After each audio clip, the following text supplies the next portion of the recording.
Кеш жарық құрметті оқырмандар. Қызықты әңгімелер арнама қош келдіңіздер. Арнама тіркеліп, әңгімені соңына дейін тыңдай отырыңыздар. Сүрінген ару. 2002 жылы Қапшағай қаласында дүниеге келдім. Анам мені туып тастап кеткен екен. Ал мені асырап алған анам бала көтере алмай жүріпті. Мен туылған жылы өгей анам ауруханаға қаралуға келгенде мені көрсеткен екен.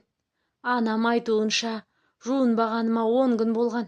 Жаман жыртық жүргекшеде ораулы үлкен бөлмеде жалғыз жатқан екем. Содан өгей анам мені аяп өзі асырап алған екен. Өгей анамның бірінші күйеуін өмірі көрген емеспін. Бірақ сол кісінің атына жазылғанмын. Яғни фамилиям сол кісінің атында екен. Анам ол кісі маскүнемдікке салынып жоқ болып кетті дейді. Одан кейінгі өгей әкем жақсы өте, жайдары кісі. Өзімнен бөлек 2 інім бар. Қазақта майгөтен дейді ғой. Сондай болдым. Мен асырап алған соң өгей анам бала көтерген. Өгей анам мұғалім. Өгей әкем қарапайым күзетші. Кішкентайымнан әже мен атаның қолында еркелеп өстім. Бетімнен қақпай өсірді. Сол кездің қадірін қазір біліп жатырмын. Мектеп табалдырғын анамның жанында ауылда оқыдым. Мен 1-ші сыныпқа барған тұңғыш бауырым дүниеге келді. Жаным бауырым туылғанда қатты қуандым. 8-ші сыныпқа дейін дегенмен мұғалімнің қызы деген атым бар ғой. Оқуда озат болдым. 2011 жыл. 2-ші інім дүниеге келіп, үйдің іші тағы қуанышқа толды. Ол кездері мен 9-ші сыныпқа аяқ бастым. Жүрегіме алғаш рет сыныптасым, әрі көрші баланы іштей ұната бастадым. Ол да мені ұнатып жүр екен. Кіршіксіз бала махаббаттан басталған пәк сезімім кірленгені сол уақыттан басталды. Көрші жігіт маған өз сезімін анкетамен білдірді. Мен де солай білдірдім. Анамның мінезі ауыр болғандықтан тек суға шыққанда ғана көретінмін. 2017 жылы оқу бітіріп колледжге түстім. Бара сала куратордың көзіне бірден түстім. Жақсы жағынан емес әрине. Байқаусызда боқтағанымды көріп естіді. Содан бастап сәл бірдеңем дұрыс болмаса ұрсатын. Сонда да сабағым жақсы болды. Қыздардан қалмауға тырыстым. 1-ші курс бітіріп келген жылы өзімді ересек санап, құтырып ауылдың бір ересектеу баласымен жатып қойдым. Өзімнен үлкен болса да ұнайтын еді. Сезімге қатты беріліп қойдым. Оны кеш түсіндім. Жатқанда қалай, жыныстық қатынасқа емес, әрине сипалау, аймалау деген сияқты. Өйткені 18 жасқа толмаған едім. Ол жігіт туыс жездемнің досы, әрі ауыл баласы еді. Қалада әпкемнің үйінде 1 жыл жатып, кейіннен әжеме жалынып жүріп, анамды көндіріп жатақханаға көшіп алдым. Группада Айша дейтін қызбен жақсы дос едік. Қотыратқа соқырат демекші, ол да мен де қыдырғанды жақсы көрдік. Бөлмемізге ешкімді сыйдыртпай, екеуміз ғана тұрып, күнде кешке қыдырып, таңертең сабаққа баратынбыз. Ұйқымыз қанбай, көзімізді әзер ашып жұмып отырамыз. Демалысқа шыққанда өгей анамның үйіне ауылға бардым. 3 ай демалып үйде болып, әжеме де барамын деп едім. Өгей әкем таксиге мінгізіп жіберді. Таксист бала, жас, әрі әдемі екен. Жолда танысып бардық. Үйге дейін жеткізіп, ақша беріп едім. Алмады. Нөмірімді сұрады. Бердім. Өйткені ол маған ұнап қалды. Ең үлкен қателігім сол болды. Ол күнде келетінді шығарды. Мен де жатақханадан шығып, екеуміз күнде қыдырып, тәттілер алып беретін. Тағы демалыс сенбі күні келгенде мен әпкемнің үйіне барамын дедім. Мен сені апарып тастайын деді. Барғым келмей тартқыншақтап әрең көлігіне отырдым. Жүрегім бірдеңені сезгендей ақ екен. Сол күні таксист жігітім абыройымды айрандай қылды. 5 минутта көлігінде бас сала қорлады. Үйге барғанда ішім алай-дүлей. Бұндай жағдай менімен болып жатқанына сенбедім. Ешкімге ештеңе айта алмай, біраз уақыт тұйықталып, ешкіммен араласуға ниетім болмады. Тек құрбым Айшамен араласып, уақыт өте ол жағдайды ұмытып, ашыла бастадым. Таксист жігітімнің жасағаны маған сабақ болмады. Жын көрінгендей жігіттермен танысып, көңіл көтеруді әдетке айналдырдым. Тағы бірде әпкем үйіне қонаққа бардым. Кездейсоқ көрші баламен танысып, өте жақсы бала еді. Досы Айшамен танысты. Бәріміз бірге қыдырып, жігіттерге деген ойым өзгере бастады. Киноға барып, сол күні әлгі жігітпен жатып қойдым. Ол менің қыз емес екеніме қарамады. Сол күні үйленуге ұсыныс жасаған. Мен келіскендей болдым. Неге екенін білмеймін. Көп замай ол жігітке деген сезімім өше бастады. Қыдырғым келді.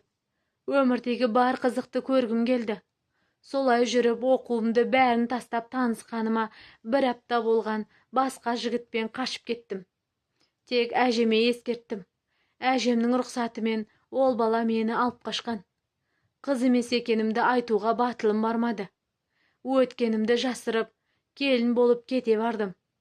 Бірақ 18 наурызда тұрмыс құрған мен 24 наурызда үйге қайта кеп тастады. Қыз емес екенімді біліп. Бір ай өтер өтпестен өзгеге үйленіп алғанын ВК-дан көрдім. Ал мен оқудан шығарылдым. Өгей анам үйге әкеп отырғызды. Үйде күйзелісте жүрдім. 2019 жылы тағы тұрмысқа шықтым. Жеңгелерім атастырып, сол көрген күні кешкісін сырға салып алып кетті. Екінші күйеуім менен 18 жасқа үлкен болды. Туыстарым әжеме, күйеу бала ішпейді, шекпейді, қызыңды алақаныңда аялап ұстайды дегендеріне сеніп мені берген еді. Ол менің бет ашарымды жасап, ақ көйлек кигізіп, тойымды дүркіретіп жасады. 3 айдан кейін құрсақ көтердім. Бірақ оның мінезі шығып, қол көтере бастады. Оның отбасы ауылдан шықпаған кісілер. 2 үлкен қайнағам, қатын сияқты адамдар. Абысыным ортамызға от салып, үнемі таяқ жейтін едім. Тек қайнатам мен екінші абысыным ғана мені түсінетін. Атам қайда барса да мені қорғаштап жүрді. Сырымды екінші абысыныммен бөлісетінмін. Алақанында аялайтын кәрі күйеуімнен жиі таяқ жеп, кейде туалетте қонатынды шығардым. Себепсіз таяқ жеп, айы күнім жетіп, нәзік ханшайым босандым. Босанған соң өгей анам өз үйіне әкеп қалжалап өзі күтті. Сол кездері карантин басталып кетті. 2020 жылы еді. Жолдың бәрін жауып тастап, олар әкете алмады. 2 айдан кейін ғана таныстар арқылы өтіп, алып кетті. Ол үйге барғанда кәрі күйеуім ұруын қоймады. Әрі ұсақ түйектен қызғанып, қызымды қырқынан сол үйден шығардық. Кейін ол ұрғанын қоймағаннан кейін киімдерімді жиып, өгей анам үйіне алып кетті. 1 жасын анам үйіне жасадық. Кейінірек әжем үйіне барып тұрдым. Ауыл кішкентай болған соң өсек болады деп 2020 жылдың жаз айы әжем ауырып ауруханаға жатты. Үйде мен, қызым, атам үшеуміз ғана болдық. Мен әжеме тамақ істеп апарып жүріп, тағы бір жігітпен таныстым. Оны өгей анам біліп қойып, кәрі күйеуіме қосып жіберді. Ол үйге барғандағы азабым одан ары күшейді. Күйеуім мен енем, өз үйіңе сыймай сүмірейіп келдің бе? Деп себепсіз ұрып соғатын. Содан маған бір ой келді. Әрине жақсы емес. Содан қызымды тастап, хат жазып, қалаға кеттім де қалдым. Қайтейін енді, шыдамадым. Қалада жұмыс істеп, кейін қызымды алып кетем деген ой болды. Бірақ өмірім одан ары астан кестен болды. Басында қағанатта раздатчица болып істедім. Ол жаққа мені қайнағам мен қайнапкем іздеп барыпты. Олардан қорқып, мен ол жұмыстан шығып кеттім. Қарап жүрмей тағы жігітпен танысып, 2 ай бірге тұрдым. Ол мені жұмысқа тұрғызды. Бірақ мен еркіндікке үйренген едім. Одан да кетіп қалдым. Кейін бір қыздармен танысып, боди массаж істеп, басында ұялып, не істеп жүрмін деген ойға келдім. Бірақ ақшасы көп төленіп, армандай бастадым. Ақшам көп, не киемін, не ішем демедім. Әдемі киініп, еркектердің ермегі болдым. Бірақ ол жұмыстан да шығып, бір жігітпен таныстым. Бақсында жақсы көрінді. Қайдан білейін, басым бәлеге қалатынын. Ол маған өзім төлеп беремін. Кредит алдырып, кредитке тықты да жоқ болып кетті. Ал мен жігіттерден шаршамайтын, тағы сорлап, бір жігітпен жүре бастадым. Ол өзім қатарлы жігіт еді. Көшенің баласы еді. Онымен төсекте болып, 4 айдан кейін аяғым ауыр екенін білдім. Не құжат, не пропискада жоқ, мен не істерімді білмедім. Қайта жақсы құрбыларым болып, бар жағдайымды солар жасады. 2 құрбыммен мен көшеде танысқан едім. Өте жақсы араласып, айырылмастай құрбы болдық. Өзеге түсіп, ұл екенін білдім. Аяғым ауыр екенін білсе де, жігіттер маған судай ағылды. Мен бәрінен бас тарттым. Болашақ ұлым үшін салауатты өмір салтын ұстандым. Біз тұратын жердің хозяйкалары жақсы кісілер. Бізді өз қыздарындай көріп тегін тұрғызды. Тамақтарына ортақтастырды. Бірақ мен сорлы, сол жақсылықты да білмей, ол кісілердің көңілін қалдырып ренжіттім. Кейінірек ол кісілер босанарға дейін ғана тұруға рұқсат беріп, босанған соң кетуімді сұрады.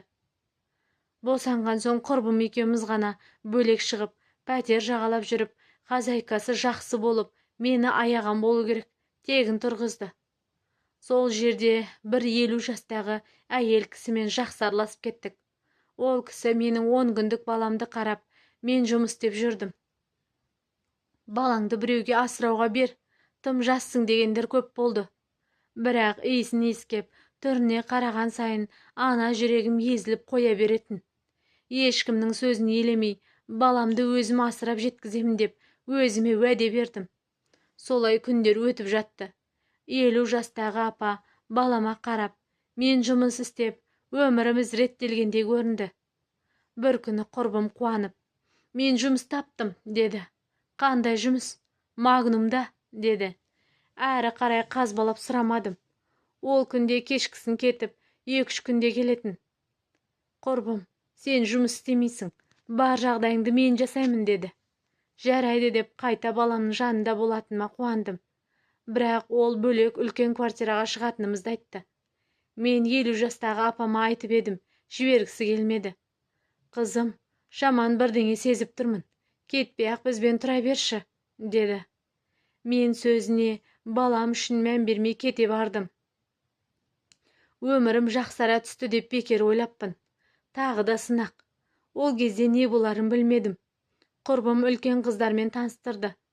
Бәріміз үлкен пәтерде тұрдық. Олар жаман жолда арларын сатып ақша табады екен. Білем, мен де сондай жолда болдым. Бірақ қатемді түсінген едім. Олар мені үйде қамап ұстап, жезөкшелік жолға салды. Ешқайда шықпаймын. Табыстың жартысын береді. Ұлымның жағдайы жақсы. Маған ештеңе керек емес еді. Уақыт өте олардың талаптары күшейді. Балаңды бер. Баласы жоқ қаншама жақсы отбасылар бар, деген сөздерді ести бастадым. Бір күні үйдегі қыздың телефонын алып, TikTok көргім келді. Сол сәттегі жағдайымды білсеңіздер.